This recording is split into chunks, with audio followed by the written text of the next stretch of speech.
Doamnelor și domnilor, o tragedie aviatică s-a petrecut în estul Ucrainei, la granița cu Rusia. Un avion cu aproape 300 de oameni la bord, mai precis 280 de pasageri și 15 membri ai echipajului, a fost doborât. Niciun om nu a supraviețuit.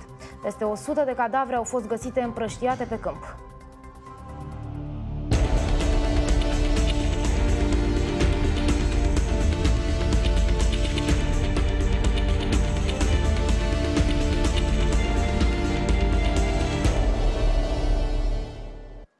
Oamenii s-au îmbarcat din Amsterdam și mergeau în Malaysia la Kuala Lumpur. La 3 ore de la decolare s-a pierdut legătura cu aeronava, care zbura la 10.000 de metri altitudine. Au început să apară informații contradictorii. Autoritățile ucrainene acuză separatiștii de doborârea avionului. De partea lor, pro-rușii spun că un avion militar ucrainean este responsabil de producerea tragediei. Vladimir Putin l-a sunat pe Barack Obama. Petro Poroșenko a catalogat atacul ca fiind unul terorist, iar premierul Malaysiei s-a declarat șocat de tragedie. Imediat, agențiile europene și americane care dirigează zborurile au sfătuit toate companiile să evite spațiul aerian ucrainean. Informații despre posibila prezența unor români la bord a cerut și Ministerul Afacerilor Externe. Aeronava Boeing 777 a părăsit Amsterdam cu destinația Kuala Lumpur la ora 13:15 ora României. 3 ore mai târziu, Сьогодні орієнтовно о 16:20 зник з екранів радарів літак авіакомпанії Малайзійські авіалінії Boeing 777. imediat după ce s-a aflat de prăbușirea aeronavei, a început și ploaia de acuzații. Ministerul de Interne de la Kiev a anunțat că avionul cu aproximativ 300 de persoane la bord a fost doborât de o rachetă trasă de separatiștii ruși. Ми не виключаємо, що цей літак також був збитий і наголошуємо, що Збройні сили України не здійснювали жодних дій щодо враження цілей у повітрі.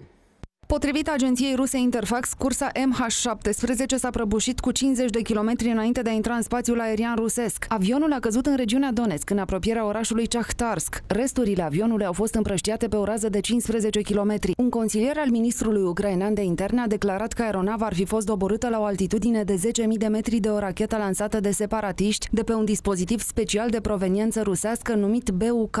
Președintele Petro Poroșenko susține că nu exclude ipoteza unui atac terorist. De partea lor, liderii separatiștilor acuză Kievul că ar fi lovit aeronava civilă. Tot ei au anunțat însă că au doborât astăzi 2 avioane ucrainene în estul țării. Este deci posibil ca de fapt una dintre aceste aeronave doborâte să fie avionul de linie de la Malaysia Airlines. Amănunt demn de reținut. Aceiași separatiști susțin că au găsit deja cutia neagră a avionului prăbușit. La câteva ore de la accident, președintele rus Vladimir Putin l-a informat pe omologul său american Barack Obama despre prăbușirea avionului. Cei doi lideri discutau deja despre situația din Ucraina, când liderul rus a primit un mesaj despre accident și l-a informat și pe Barack Obama. Specialiști în domeniul aviatic spun că, dat fiind conflictul de la granița ruso-ucraineană, compania aeriană malaiziană ar fi trebuit să ocolească zona. Tot ei consideră că sunt șanse extrem de mici ca aeronava să fie avut o defecțiune tehnică, în urma căreia să fi pierdut altitudine. Associated Press transmite că, având în vedere dovezile de la locul prăbușirii, este foarte probabil ca avionul să se fi dezintegrat în aer.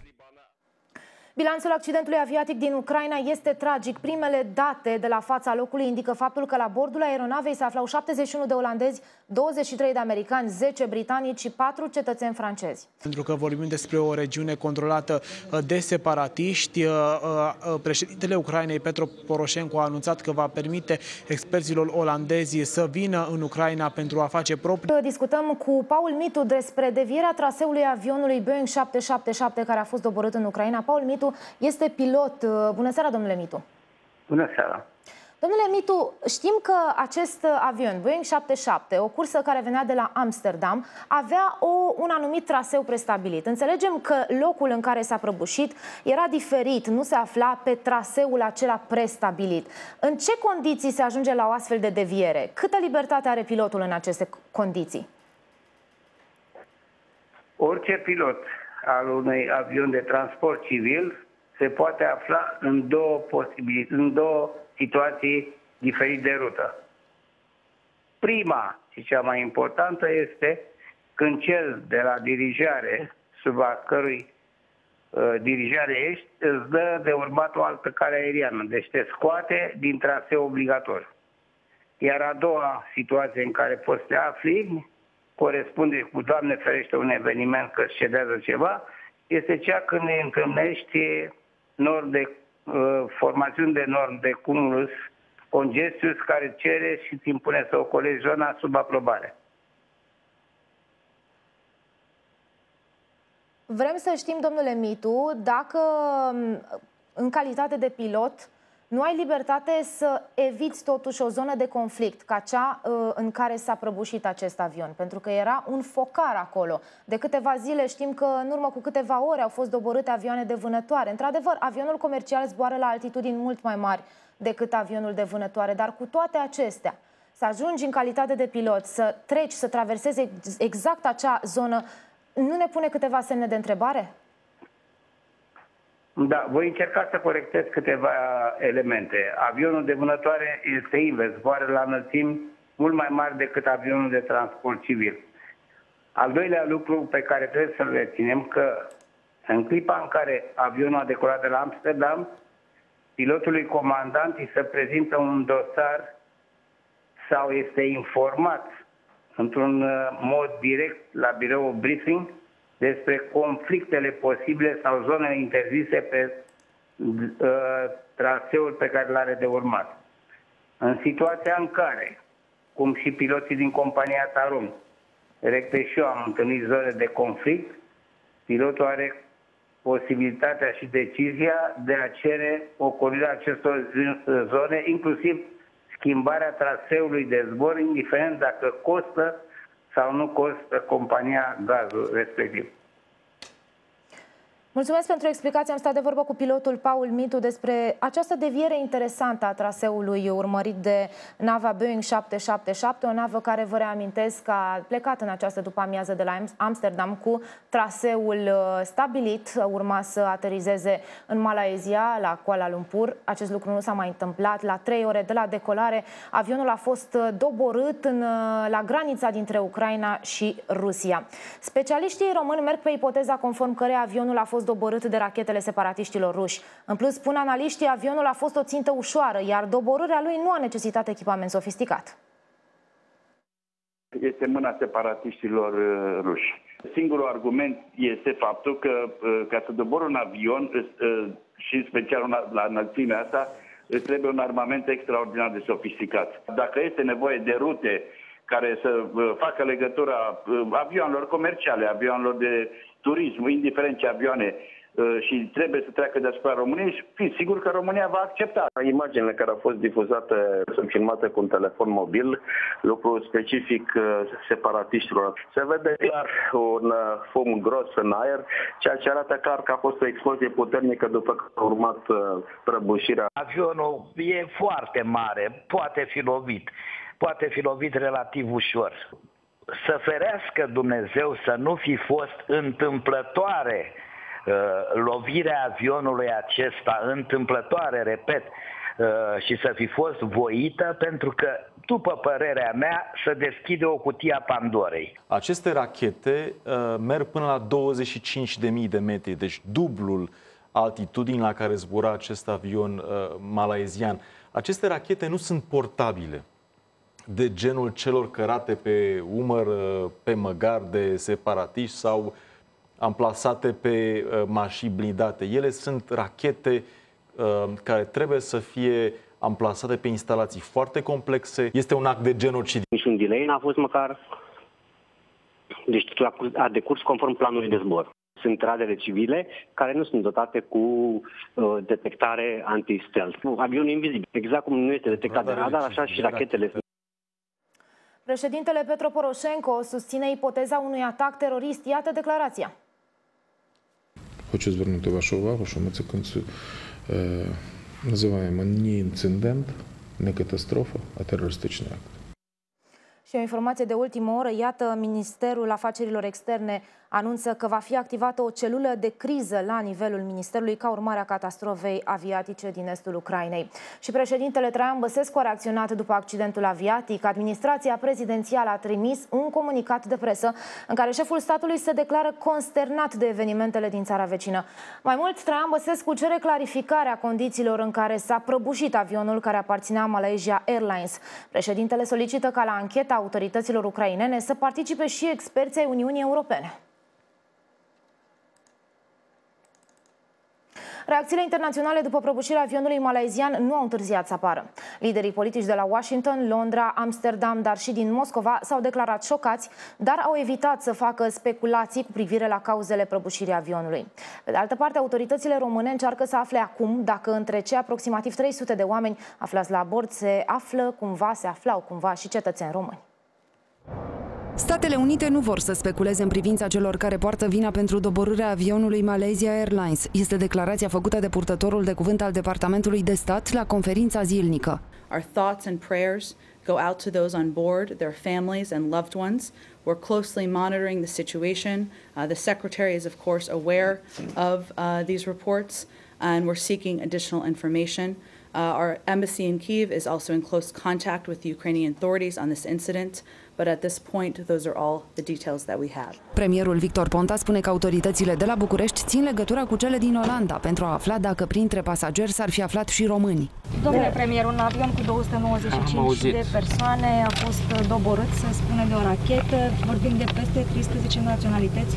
Aveți informații de Ministrul Transporturilor a vorbit chiar când era cu mine în mașină. O să încercăm să aflăm dacă, Doamne ferește, și vreo cetățean român. În acest moment nu avem niciun fel de informații. Iar Ministerul Român al Afacerilor Externe transmite că misiunile diplomatice ale României de la Haga, Kuala Lumpur și Kiev, în urma instrucțiunilor transmise de Ministerul Afacerilor Externe al României, au inițiat demersurile necesare pe lângă autoritățile locale în vederea obținerii de informații referitoare la incident, cât și cu privire la posibila existența unor cetățeni români la bordul aeronavei de linie aparținând companiei Malaysia Airlines, care efectua zborul Amsterdam-Kuala Lumpur. În continuare îl avem prin telefon pe domnul Cezar Osiceanu, pilot. Bună seara, domnule Osiceanu. Bună seara. Încercăm să aflăm cum s-a întâmplat sau să ne creăm câteva idei cât mai clare despre ce s-a întâmplat acolo, domnule Osiceanu. Dumneavoastră, în calitate de pilot, ce credeți că s-ar fi putut întâmpla pentru ca, în primul rând, să fie deviat traseul acestui avion? În primul rând trebuie să ținem cont de contextul zborului respectiv. Există supoziții, dar acestea se pot verifica, din acest moment ele sunt publice, și anume faptul că zona respectivă ar fi fost sau nu ar fi fost zonă de restricție aeronautică datorită situației de conflict. Datele se află în acest moment sub analiza specialiștilor și dacă se va demonstra că avionul respectiv a trecut prin zona de conflict fără să fie avertizată de la sol sau fără să fi fost informată de la plecare, atunci discuția se mută într-un alt cadru. În altă ordine de idei, trebuie să ținem cont de faptul că zonele de conflict ar fi trebuit să fie marcate foarte clar și delimitate din punct de vedere al zborului și a organelor de dirijare. După cum se știe, organele de dirijare sunt de două feluri, militare și civile. Cele militare supervizează și dublează practic pe cele civile. În momentul în care aeronava a pătruns în acea zonă și a fost, se presupune, încă nu se știe exact, a fost lovită de o rachetă, avem iară o serie de direcții pe care trebuie să mergem. Fie niște nebuni, cazul e bine cunoscut al celor doi talibani care au dat cu o rachetă Stinger după un avion de transport DHL, sau avem de a face cu o provocare, acum nu știm de care parte și cine ar fi fost la originea ei. De aceea aceste lucruri vor fi speculate sau aflate de către serviciile de informații. Din punct de vedere al sistemului de aeronautică civilă, nu se poate pune problema, de exemplu, că echipajul ar fi fost obosit, pentru că se folosesc două echipaje de zbor, unul care decolează și duce avionul la nivelul de croazieră, și este înlocuit de un al doilea echipaj care face zborul de croazieră. În altă ordine de idei, avem de a face cu o problemă de interferență în ceea ce privește organele de dirijare, pentru că se știe că statele fostei Uniuni Sovietice au probleme foarte mari în ceea ce privește racordarea la sistemul mondial de zbor, ceea ce privește, de exemplu, dirijarea trebuie făcută numai în limba engleză. Rusia și Ucraina se zboară în sistemul metric, nu în sistemul anglosaxon, picioare și nivele de zbor.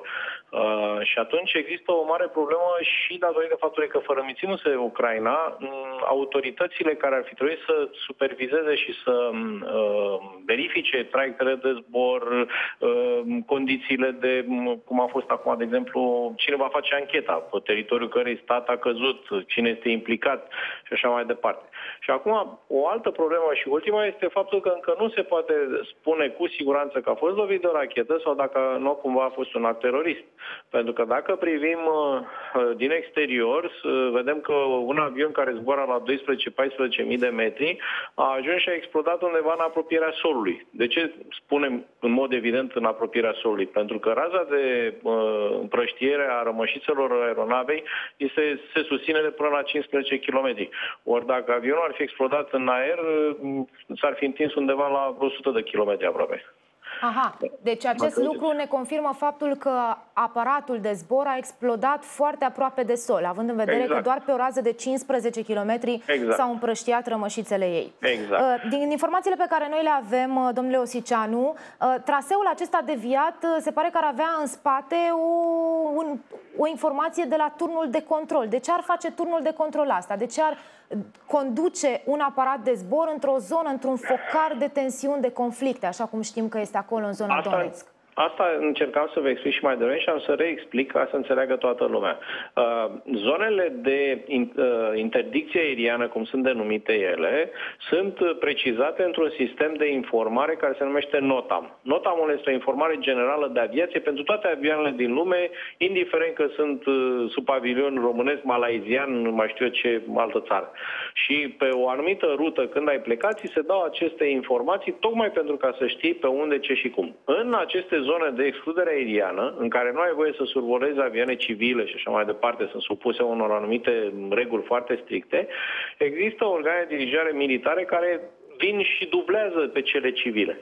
Deci dacă dirijarea a fost făcută în acea zonă de către un organ de trafic de la sol, atunci acela este cel care își asumă responsabilitatea, pentru că pilotul din aer nu poate să solicite survolul în acea zonă militară interzisă, decât în anumite situații foarte clar stipulate. Dacă are un caz special, un incendiu, o depresurizare sau, de exemplu, o situație meteo nefavorabilă. Dar după cum s-a văzut pe filmare, cerul era foarte frumos senin și nu existau furtuni sau alte fenomene periculoase zboruri în apropiere. Postul CNN declară exact opusul, spune că ar fi fost probleme meteo. Nu știm cum putem să verificăm acest lucru. Acum, ce pot să vă spun? Există un sistem care se găsește și pe internet, prin care se pot vedea harta meteo de la momentul respectiv. Ea e dată și e publicată tocmai pentru a veni în sprijinul tuturor celor care zboară și vin în timp real. Și puteți vedea exact poziționarea aeronavei și poziționarea fronturilor atmosferice. În situația în care, într-adevăr, a avut de trecut niște formațiuni noroase care se numesc Charlie Bravo și sunt cei mai periculoși nori, având o dezvoltare de la sol până la nivelul stratosferei și care pot distruge cu ușurință avioane de orice mărime, există, într-adevăr, în acea situație o cauză pentru care avionul, să zicem, ar fi fost deviat și cu acordul pilotului, bineînțeles, pilotului comandant echipajului, pentru a survola zona respectivă. Dar nu există niciun motiv prin care să fie atacată cu rachete, în special cum se susține în acest moment. Domnule Osicianu, vă mulțumesc tare mult pentru informațiile și pentru precizările pe care le-ați făcut. Ca o completare la ce ați spus dumneavoastră, Asociația Europeană a Piloților susține că ruta urmată de avionul malaizian este ruta obișnuită pentru toate cursele de linie dintre Europa și Asia de Sud-Est care survolează Ucraina. În continuare, domnul Miroslav Tascu Stavre, expert în relații internaționale, alături de noi. Bună seara, domnule! Bună seara! Vrem să discutăm în primul rând despre care este poziția Rusiei și, bineînțeles, a Ucrainei în urma acestei tragedii aviatice, pentru că niciuna dintre părți nu își asumă nimic în momentul de față. Da, sigur, am urmărit și eu cu foarte mult interes evenimentele. Deja, sigur, se comentează că ar fi evenimente fără precedent după atacurile de la 11 septembrie. E o situație foarte gravă și sigur că fug de responsabilitate sau de asumarea responsabilității atât autoritățile ucrainene cât și autoritățile ruse.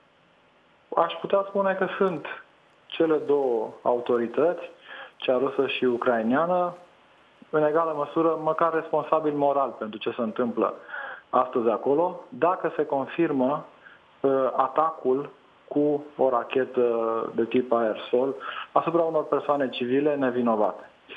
Spuneam și într-o intervenție precedent, în urmă cu, cred, mai bine de o lună, tot la postul dumneavoastră, că în Ucraina pericolul cel mai mare este declanșarea unui conflict civil. El, din păcate, s-a pornit, pot să spun așa, și consecințele, sau cele mai grave consecințe, le vedem și astăzi. Zona din estul Ucrainei nu este sub controlul autorităților ucrainiene. Sigur că în tot acest context, acum fiecare încearcă să arunce vina pe adversar sau pe adversarul la îndemână. Fie că vorbim de rebelii ucrainieni, fie că vorbim de Rusia sau Ucraina, fiecare depinde unde se poziționează. Întrebarea care este acum pe buzele tuturor este de ce? De ce? Oricare dintre părți ar fi făcut-o, de ce ar fi făcut-o? Pentru că dacă până astăzi conflictul era între Ucraina și Rusia și era intens discutat la nivelul Uniunii Europene, acum vorbim despre 71 de cetățeni olandezi decedați și alți 23 de americani, 10 britanici și 4 cetățeni francezi care se aflau la bordul acelui avion. Într-adevăr, ajungem să vorbim despre o radicalizare excesivă. Deja nu mai vorbim despre conflictul dintre Ucraina și Rusia. De ce ar fi făcut-o? Da, mi-e foarte greu să mă gândesc de ce, dacă se confirmă, repet, dacă se confirmă ipoteza că rebelii care nu mai recunosc, spun așa, autoritatea guvernului ucrainian, ar ataca un avion, o țintă civilă. Pot să-mi imaginez, știu că au făcut lucrul ăsta în ultimele zile, înțeleg că au fost 2 avioane ucrainiene lovite, pot să imaginez că rebelii văd în guvernul ucrainian inamicul, dar chiar nu pot să-mi imaginez de ce ar putea să atace o țintă civilă, oameni nevinovați, 80 de copii, din câte înțeleg, și multe alte zeci de persoane din foarte multe state. Sincer, atragerea civililor în conflicte militare de tipul ăsta, civile, fie că sunt ucrainieni, care, vă rog să mă credeți, nu cred că este foarte interesant să trăiești în zilele astea în niciunul din orașele ucrainiene. Mă refer la oamenii obișnuiți care nu au nicio treabă, dacă vreți, cu conflictele de acolo.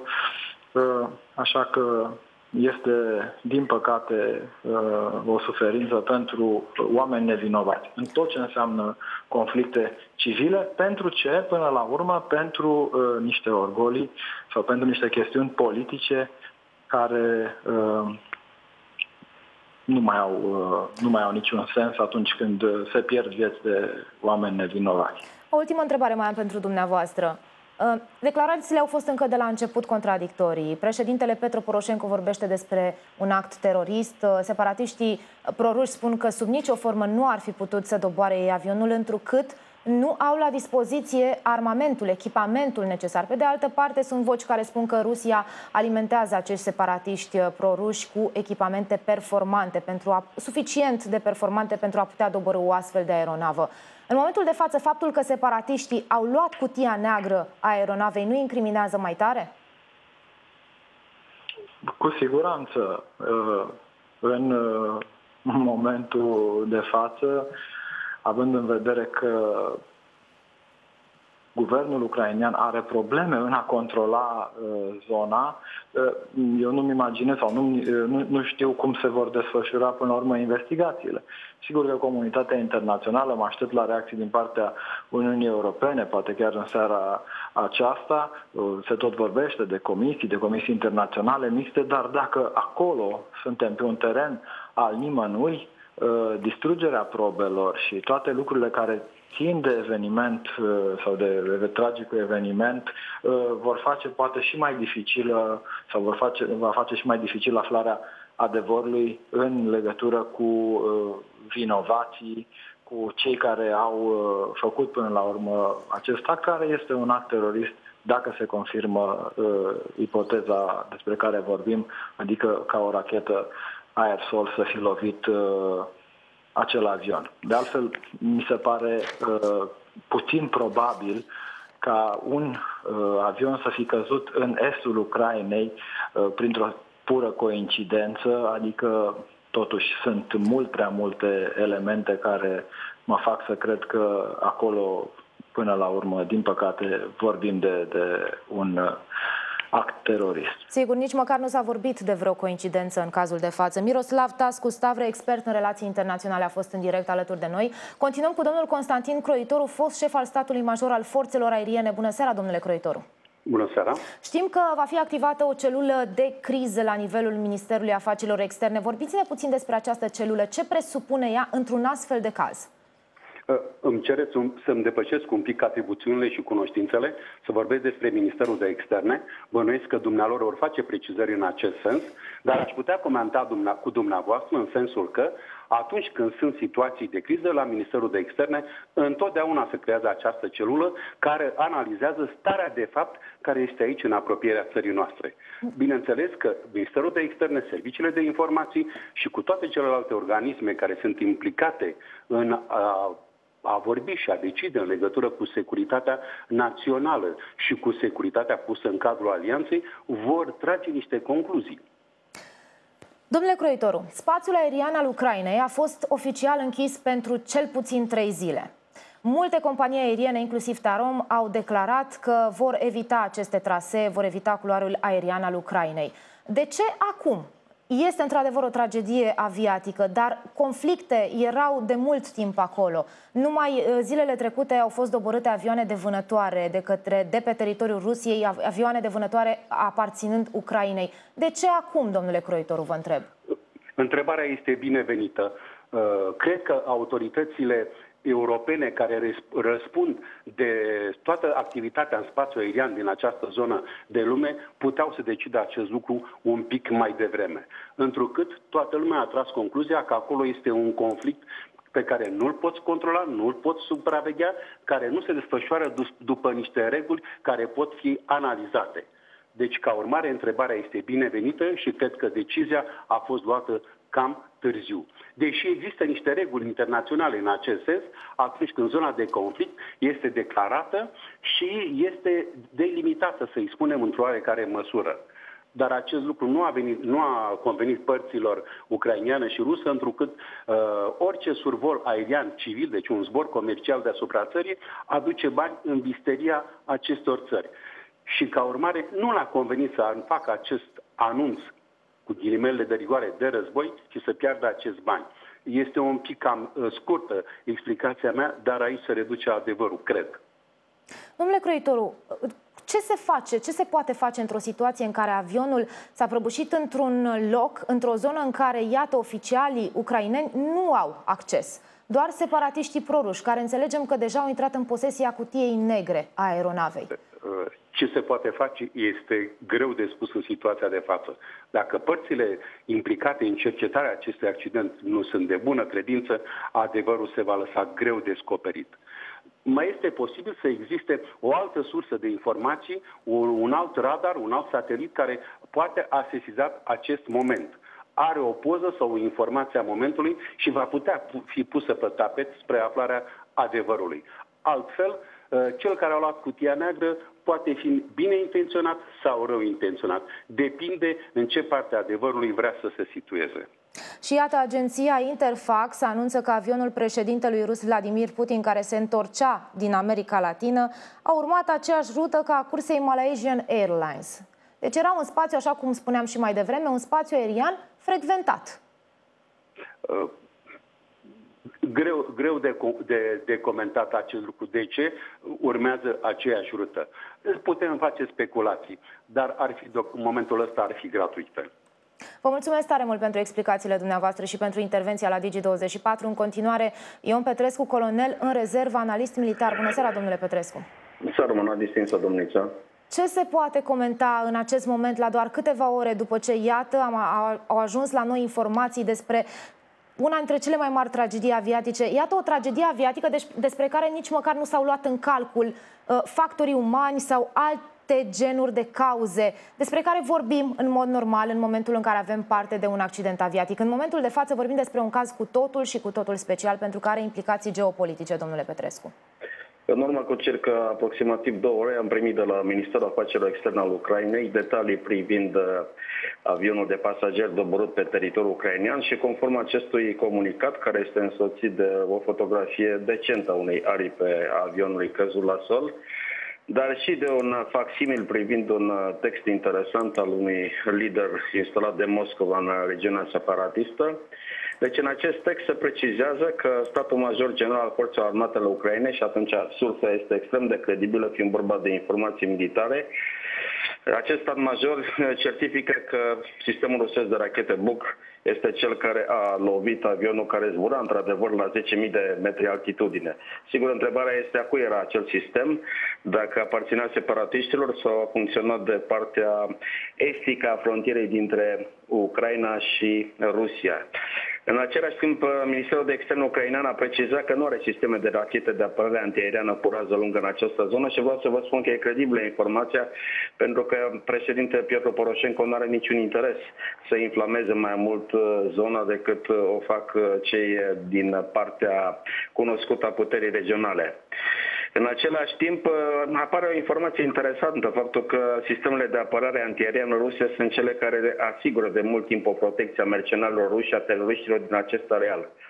Și mai apare o chestiune care trebuie să ne dea de gândit, faptul că liderul teroriștilor separatiști, Igor Gârchin, într-un exces de zel, a făcut și o afirmație care demască o implicare adecvată a răsăritenilor. I-am avertizat pe toți să nu zboare pe cerul nostru.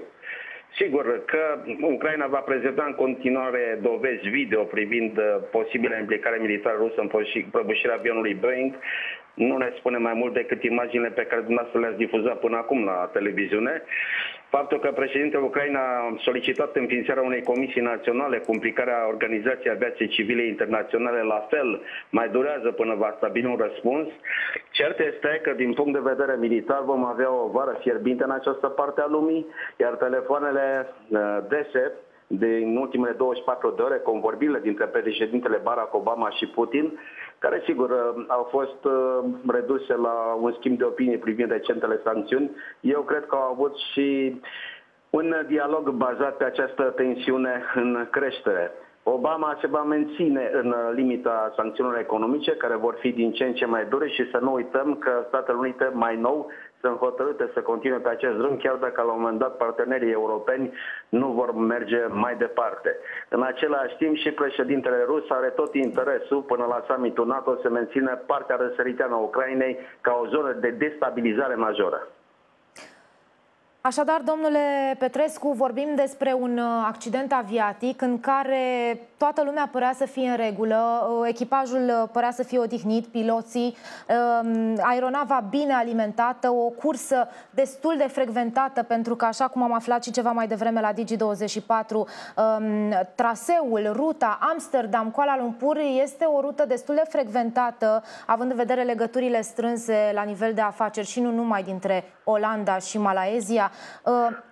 O cursă la care probabil nimeni nu s-ar fi așteptat, o companie care a mai trecut printr-un un incident extrem de ciudat, un accident sau un eveniment care intră în istoria misterelor aviației, și ne referim aici la avionul acela care a dispărut și despre care încă nimeni nu știe nimic în zona Asiei. Este vorba despre Malaysia Airlines. Este întâmplătoare sau nu? Nimeni nu și-a pus încă întrebarea asta. De ce aceeași companie? Sigur că admir delicatețea și talentul cu care, din punct de vedere jurnalistic, dumneavoastră reamintiți telespectatorilor precedentele acestei companii aeriene, dar trebuie să fim realiști. Au zburat într-o zonă de război. Este clar că una dintre părți nu dorea să fie niciun fel de zbor aerian, indiferent de ce steag reprezenta, ce țară era posesoarea avionului respectiv, și avionii de bună credință ai companiei maleiziene, ca și pasagerii care erau acolo la bord, cu toții nevinovați, au căzut pradă unui act de război clar. Imaginile, dacă vă uitați și le analizați, arată o explozie de proporții. Repet, la plecarea din aeroportul din Amsterdam, și avionul, și pasagerii, și bagajele au fost bine controlate, deci nu se pune problema unei explozii la bordul avionului. Trebuie să spunem clar, a fost lovit de către o rachetă militară.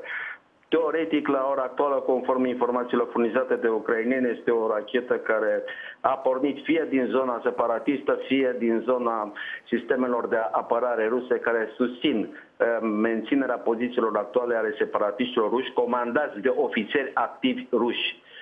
Va fi o vară dură, o vară care ne aduce aminte de vara anului 2008.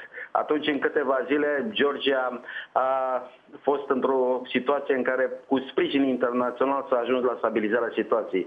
Acum este clar că în Ucraina lucrurile se vor accentua și oricâte eforturi face președintele Petro Poroșenko pentru a fi la masă cu separatiștii, dacă nu va avea un sprijin adecvat, va trebui să-și ducă crucea pentru apărarea independenței, suveranității și integrității teritoriale a Ucrainei, o independență pe care, la ora actuală, din punct de vedere pragmatic, o sprijină în mod hotărât Statele Unite ale Americii.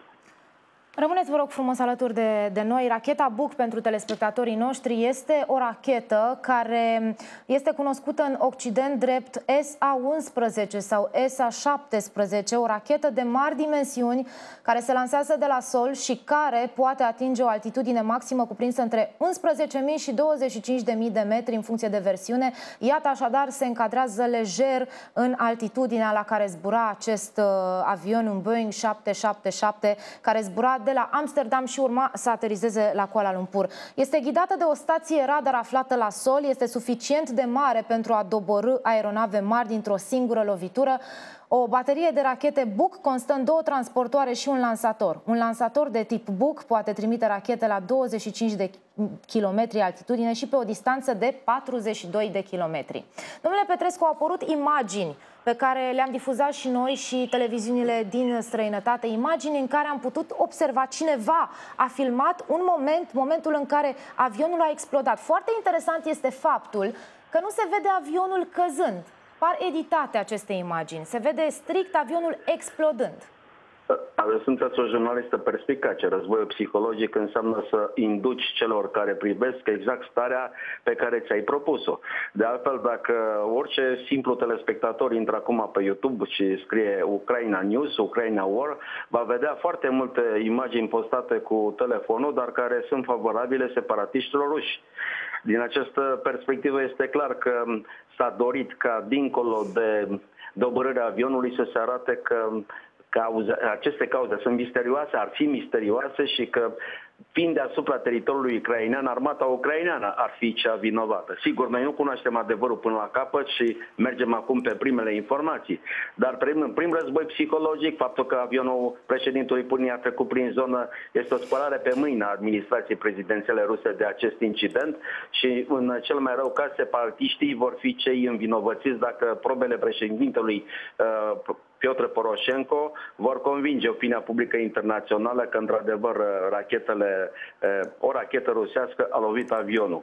Eu cred totuși că semnalul cel mai bun pe care îl putem da telespectatorilor este ca să fie prudenți și să se aștepte la noi evenimente în care, dincolo de aparențe, cele două tabere își joacă fiecare cartea. Ucraina joacă pe cartea eliberării teritoriului național ocupat de secesioniști conduși de ofițeri ruși.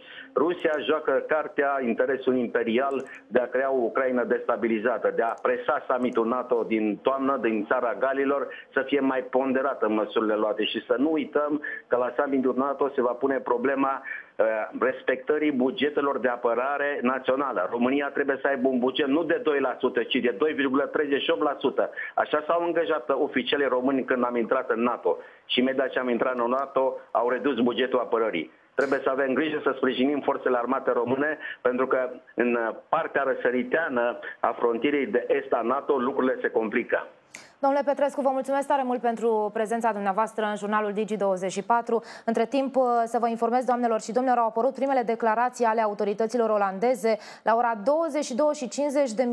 este anunțată o conferință de presă la Amsterdam, pentru că Olanda este cea mai afectată, partea cea mai afectată în momentul de față, având în vedere că la bord se aflau 71 de olandezi, 23 de americani, 10 britanici și 4 francezi, pe lângă acești 71 de cetățeni olandezi.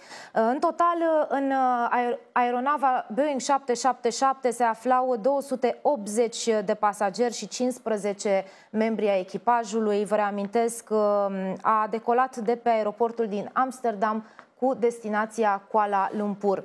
Așadar, așteptăm declarații ale autorităților olandeze. Vă ținem la curent cu ce declarații importante se fac acolo la Amsterdam. În continuare, prin telefon, alături de noi, domnul Cătălin Harnagea, fost director SIE. Bună seara, domnule Harnagea. Bună seara.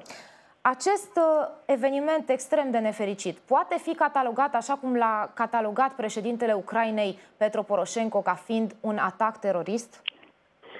Da, în acest moment lucrurile sunt destul de fluide și pline de ambiguitate. Sunt multe variante care se analizează apropo de atacul cu o rachetă de pe teritoriul Ucrainei, la fel cum e un scenariu plauzibil care spune că avionul n-a fost lovit de nicio rachetă, fiindcă nu există nicio trasă vizibilă în cădere și s-ar fi lovit, ar fi explodat toată cu prăbușirea lui pe sol. Deci sunt destule variante. Ceea ce este foarte clar este că spațiul respectiv este extrem de supravegheat atât de radarele terestre NATO cât și de sateliții militari care supraveghează această zonă de câteva luni și probabil că în câteva zile vom avea foarte clar varianta reală, fiindcă o rachetă de acest gen, o rachetă care are o rază medie spre lungă de acțiune, o rachetă balistică, are o trasă vizibilă pe orice radar sau pe orice, hai să zic, fotografie din satelit. Putem s-ar putea fixa exact locul de unde a fost trasă, cât și ținta respectivă. Deci, probabil că tot sistemul de supraveghere al NATO și al Statelor Unite deja analizează fotografiile și filmările care au fost luate de pe satelit în acele momente și probabil o să avem o variantă oficială. Bun, în momentul de față știm că Ministerul Afacerilor Externe din România a anunțat crearea unei celule de criză pentru a identifica existența unor cetățeni români la bordul acestei aeronave. Este singurul lucru pe care celula noastră de criză poate să-l facă, domnule Harnagea? Da, sigur, lucrurile acestea pot fi aflate extrem de rapid, având în vedere evenimentul, tragedia care s-a întâmplat. Orice stat poate cere și afla în câteva secunde lista persoanelor care au fost la bordul acelui avion. Deci nu e o problemă de analiză sau de anchetă. Așa cum președintele Obama a aflat cu un timp, acum o oră, că la bord erau 23 de cetățeni americani, probabil că și autoritățile din România știu exact dacă au fost sau nu au fost cetățenii români la bordul avionului malaizian. Și aș mai vrea să mai adaug ceva. Zborul respectiv era un zbor de vacanță, deci probabil că era aproape 80-90% plin cu cetățeni vest-europeni sau europeni, americani care se duceau în vacanță în Malaezia. Deci tragedia este cu atât mai mare, cu cât practic oamenii respectivi erau total nevinovați și lucrurile care ar trebui să se afle cât mai repede privesc mai ales, hai să spunem, posibilitatea ca Rusia să fie trimis sau să fie oferit separatiștilor din zona respectivă arme tactice, arme extrem de letale, care de obicei sunt ținute, hai să spun, într-un mod extrem de securizat. Aceste arme care ajung la 10.000 de metri nu pot fi obținute în primul rând și nu pot fi operate de oricine. Adică o rachetă care e trimisă, în primul rând, trebuie să fie ghidată de la sol, oamenii respectivi trebuie să fie extrem de pregătiți și eu am dubii că separatiștii, așa cum lumea i-a cunoscut până acum, ar fi capabil de asemenea performanțe pe sisteme atât de sofisticate. Bun, și tocmai pornind de la această ipoteză, că separatiștii sunt alimentați și echipați de către Rusia. Cum corelăm această informație cu faptul că președintele Barack Obama a aflat despre acest accident chiar de la președintele Vladimir Putin, în timp ce aceștia doi aveau o discuție pe o cu totul altă temă la telefon? În momentul în care erau într-o convorbire telefonică, Vladimir Putin ar fi primit un mesaj în care ar fi fost informat despre acest accident, și el ar fi informat la rândul său și pe Barack Obama. Da, sigur, acum putem privi ca o simplă întâmplare, nu neapărat ca ceva care a fost pregătit dinainte. Totuși ar trebui să mai avem puțină răbdare pentru a ști cu precizie ce s-a întâmplat, mai ales că se pare că și separatiștii din zona respectivă au cerut ca echipele de anchetă și echipele de cercetare să fie trimise la nivel internațional, să nu fie compuse doar din ucrainieni sau din ruși, ci au cerut chiar și au acceptat ca echipe internaționale să vină la fața locului și să cerceteze foarte atent acest tragic accident. Cătălin Harnage a fost directorul SIE. Mulțumesc foarte mult pentru prezența în jurnalul Digi24.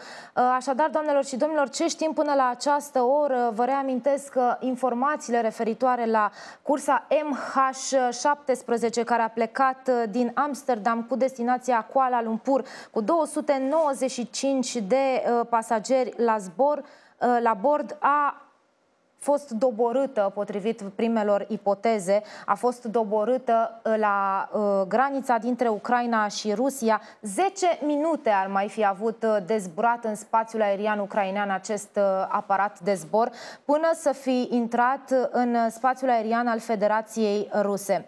Au fost informații contradictorii. Președintele ucrainean a catalogat din start acest accident ca fiind un atac terorist din partea separatiștilor ruși, separatiști ruși care, la rândul lor, au negat încă de la bun început că ar avea vreo legătură cu acest accident nefericit.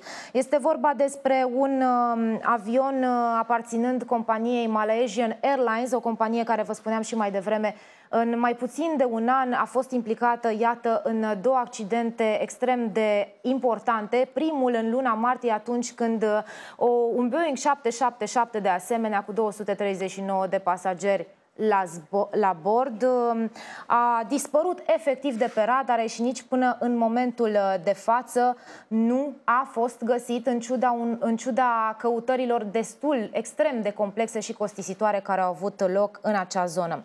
De asemenea, de completat că premierul Israelului a ordonat începerea ofensivei terestre în fâșia Gaza, o informație paralelă care ține tot de actualitatea externă.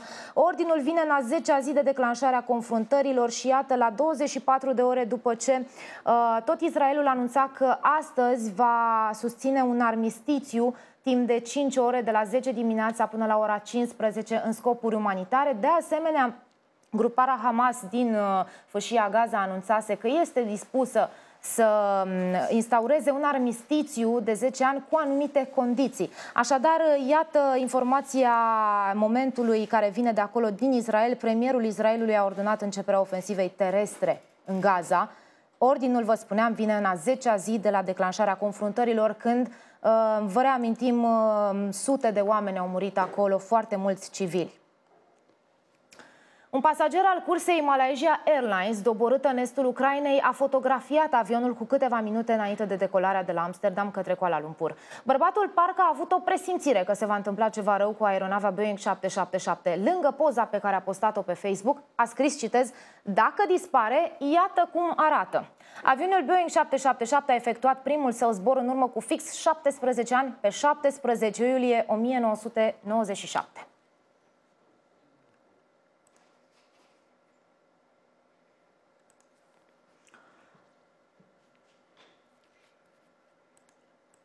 Așadar, continuă să apară informații pe marginea acestui eveniment. Ceea ce noi am aflat în jurul orei 18 în România a fost că un avion Boeing 777 a dispărut de pe radare în spațiul aerian al Ucrainei. Este vorba despre un avion care avea la bord aproape 300 de oameni, 300 de pasageri, mai exact 280 și 15 membri ai echipajului. Președintele Petro Poroșenko a declarat, vă reamintesc, că avionul aparținând companiei Malaysian Airlines ar fi fost doborât de o rachetă. Așa au apărut primele ipoteze că acest avion a dispărut pentru că a fost doborât și nu din alte cauze. Nu s-a pus problema că ar fi factori umani sau factori legați de vreme, deși postul CNN, vă spuneam și mai devreme, a invocat ceva probleme meteo, probleme care, dacă într-adevăr au existat, cu siguranță se vor confirma pe parcurs. De asemenea, din partea oficialităților ucrainene, aflăm că o rachetă de tip Buk ar fi doborât acest avion aparținând companiei Malaysia Airlines. O rachetă cunoscută în Occident drept ESA-11 este o rachetă de mari dimensiuni care se lansează de la sol și care poate atinge o altitudine maximă cuprinsă între 11.000 și 25.000 de metri. Avionul Boeing 777, vă reamintesc, zbura la altitudinea de 10.000 de metri. Separatiștii, un purtător de cuvânt al separatiștilor, care au fost trași la răspundere imediat după aflarea acestui accident, întrucât avionul a fost doborât în zona controlată de separatiști, în apropiere de Donetsk, foarte aproape la granița cu Rusia. Avionul, de altfel, mai avea 10 minute până să intre în spațiul aerian al Rusiei. Vă spuneam, purtătorul de cuvânt al separatiștilor a negat încă de la bun început faptul că ar avea vreo legătură cu această nefericită acest nefericit accident. Au argumentat separatiștii că ei nu au la dispoziție echipamente, nu sunt capabili să ducă la bun sfârșit un astfel de accident controlat, întrucât nu au echipamentul necesar. Spun că au rachete care acționează până la 3-4 mii de metri maxim altitudine. În acest moment, doamnelor și domnilor, puteți urmări imagini în direct de la locul accidentului. Sunt imagini care sunt transmise de agențiile internaționale. Iată, putem vedea bucăți din aeronavă fumegând. Știm că acest avion s-a împrăștiat pe o rază de 15 km, lucru care, spuneau experții în aviație, ar indica faptul că avionul a explodat aproape de pământ, aproape de sol. Dacă ar fi explodat în aer, rămășițele ar fi fost împrăștiate pe o rază mult mai extinsă. Imagine în direct, așadar, martorii de la fața locului, cei care au ajuns acolo în urma accidentului, au declarat că în jur de 100 de cadavre se aflau în jurul epavei avionului.